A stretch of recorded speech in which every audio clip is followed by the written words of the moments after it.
فاتحہ۔ بسم اللہ الرحمن الرحیم اهدنا الصراط المستقيم صراط الذين أنعمت عليهم غير المغضوب عليهم ولا الضالين. أعوذ بالله السميع العليم من الشيطان الرجيم. بسم الله الرحمن الرحيم. الحمد لله رب العالمين والصلاة والسلام على أشرف الأنبياء والمرسلين وآله الطيبين الطاهرين لا سيما بقية الله في الأرضين ولعنة الله على أعدائهم أجمعين. أما بعد، قال الله سبحانه تبارك وتعالى وقوله الحق. بسم الله الرحمن الرحيم. إنا لله وإنا إليه راجعون. ہم صبح عاشور سے قریب ہو رہے ہیں. یقیناً آپ مسلسل ایک بات دیگرے مجالس میں اور اذان میں شریک ہے،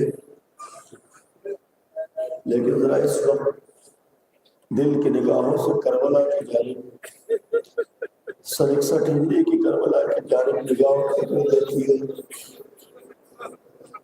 جہاں ایک ماں اپنے 18 سال کے جوان حسرتوں سے دیکھ رہی ہے. تقریباً اذان صبح قریب وقت قریب آ رہا ہے.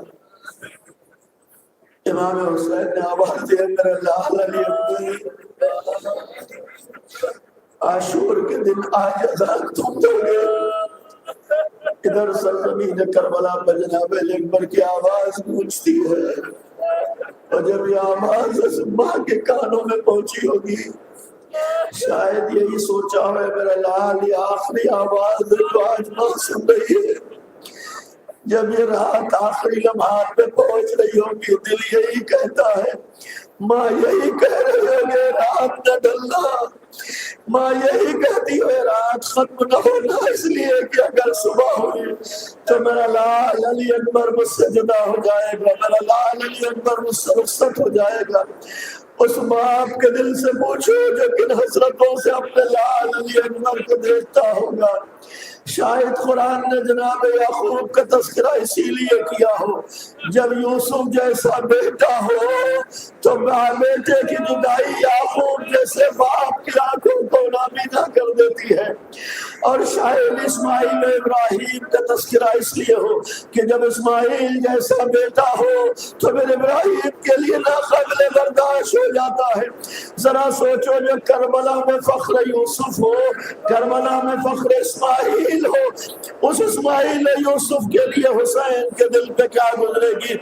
اور پھر یہ پہلی شہادت نہیں ہے، پہلا واقعہ نہیں ہے.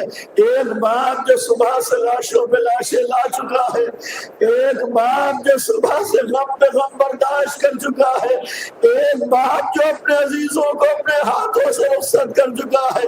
کبھی اس نے مسلم ابن اوسجا کو خدا حافظ کہا، کبھی حبیب ابن مظاہر کو خدا حافظ کہا، عیسیٰ کی باری آتی ہے کبھی محمد جیسے بھانجوں کو الوداع کہا ہے، چھوٹے چھوٹے بچوں کے جنازوں کو ہاتھوں پہ اٹھایا ہے، اور کبھی قاسم جیسے گلبدن کا پامال شدہ لاشا ابا عبداللہ الحسین لے کر آئے ہیں.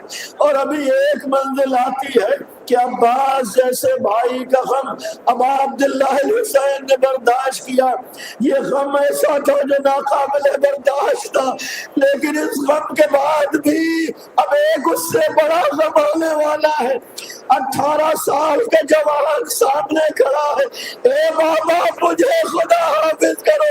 شاید یہی کہا ہو، اے میرے لال میں تمہیں کس دل سے الوداع کہہ دوں. اے بیٹا میں تمہیں کس دل سے خدا حافظ کہہ دوں؟ اے بیٹا ایک غم اور برداشت کرنا ہے، پہلے جاؤ خیمے میں ماں سے الوداع ہو لو، ماں کو خدا حافظ کہہ لو، اس لیے کہ میرے ساتھ ساتھ اس ماں کا بھی حق ہے جس نے 18 سال تمہیں پالا ہے۔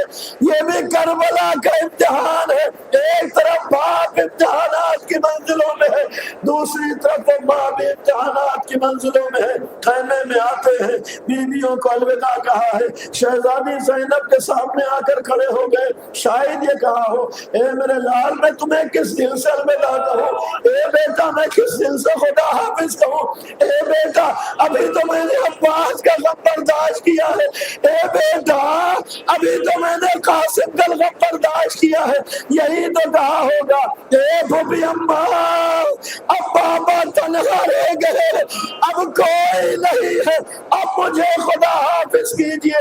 شہزادی نے خدا حافظ کہا۔ ایک جملہ یہ بھی تاریخ میں ملتا ہے کہ جناب علی اکبر خیمے سے برآمد ہوئے اور برآمد ہونے کا انداز یہ تھا کہ جیسے کسی بھرے گھر سے جوان کا جنازہ نکلتا ہے۔ آپ نے بھی گھروں سے جوان کے جنازے کو اٹھتے ہوئے دیکھا ہوگا، جب جنازہ گھر سے جانے لگتا ہے تو آپ نے دیکھا ہوگا ماں کی کیفیت کیا ہوتی ہے، بہنوں کا عالم کیا ہوتا ہے۔ یہ آخری منزل ماں کے لیے ناقابل برداشت ہو جاتی ہے۔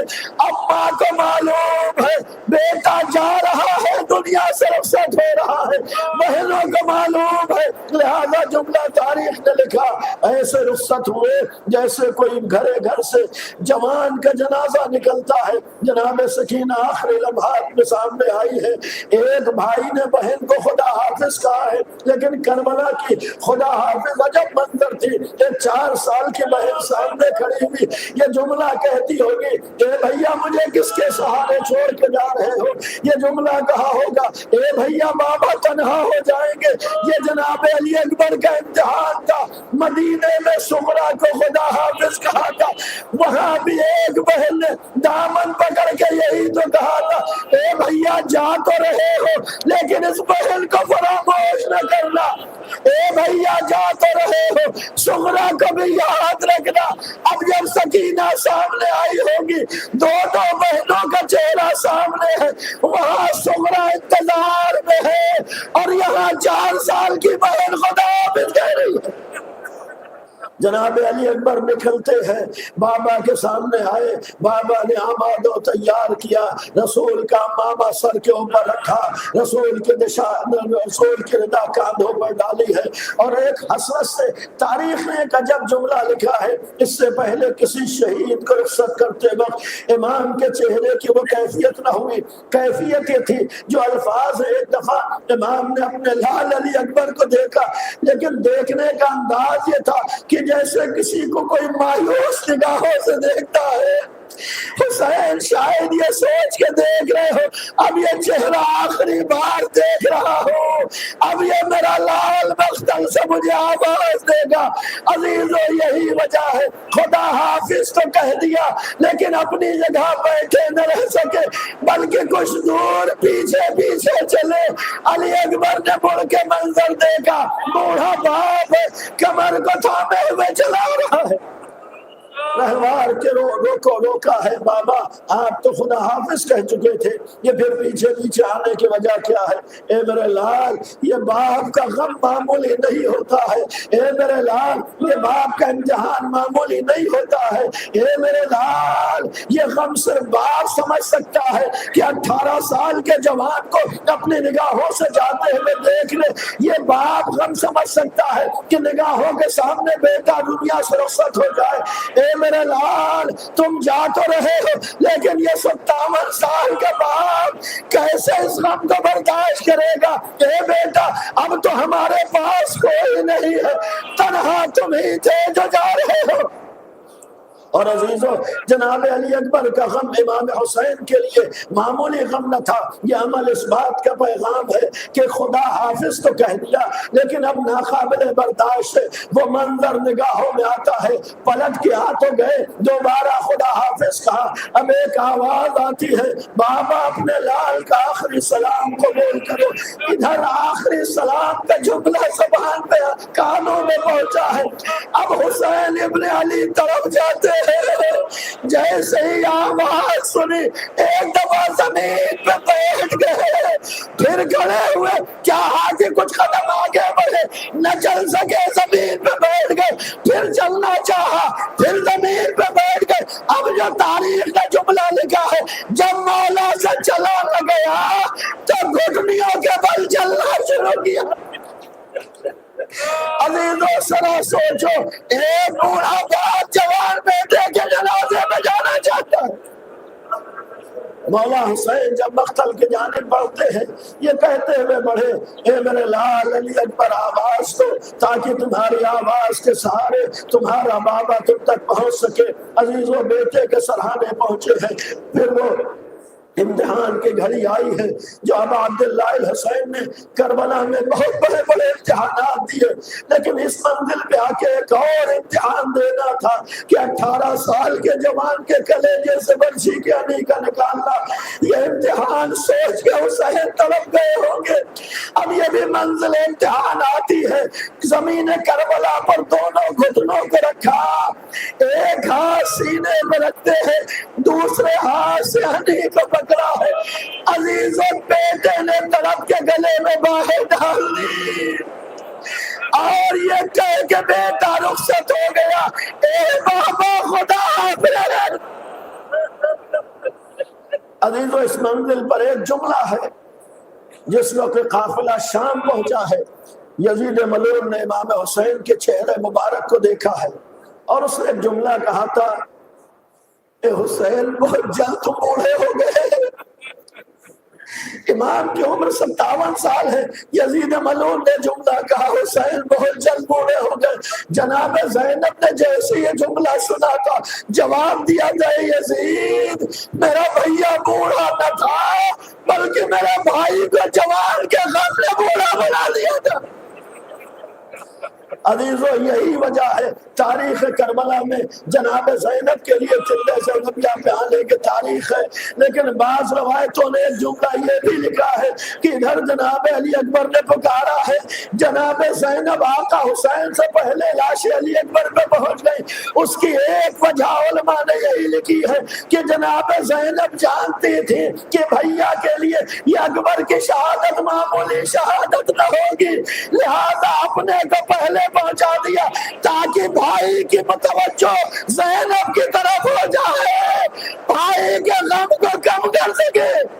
عزیزو جناب زینب اگر آئی بھی ہے تو امام نے جناب زینب کو خیمے میں واپس کیا ہے، اب بیٹے کا جنازہ نگاہوں کو سامنے ہے، 18 سال کے جوان کا جنازہ ہے، ابھی آپ جناب علی اکبر کا تابوت اٹھائیں گے، شاید اس تابوت اٹھانے کی ایک وجہ یہ بھی ہو آقا اگر ہم کربلا میں ہوتے تو آپ کا اکبر مارا نہ جاتا، اے آقا اگر یہ جوان ہوتے تو آپ کا اکبر شہید نہ ہوتا۔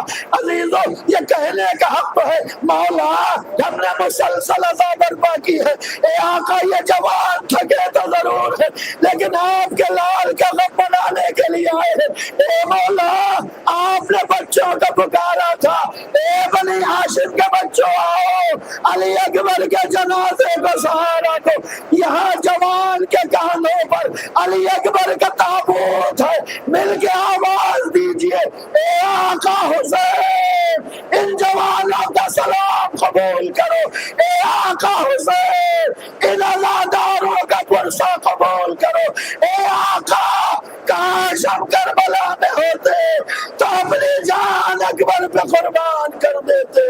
والی اکبر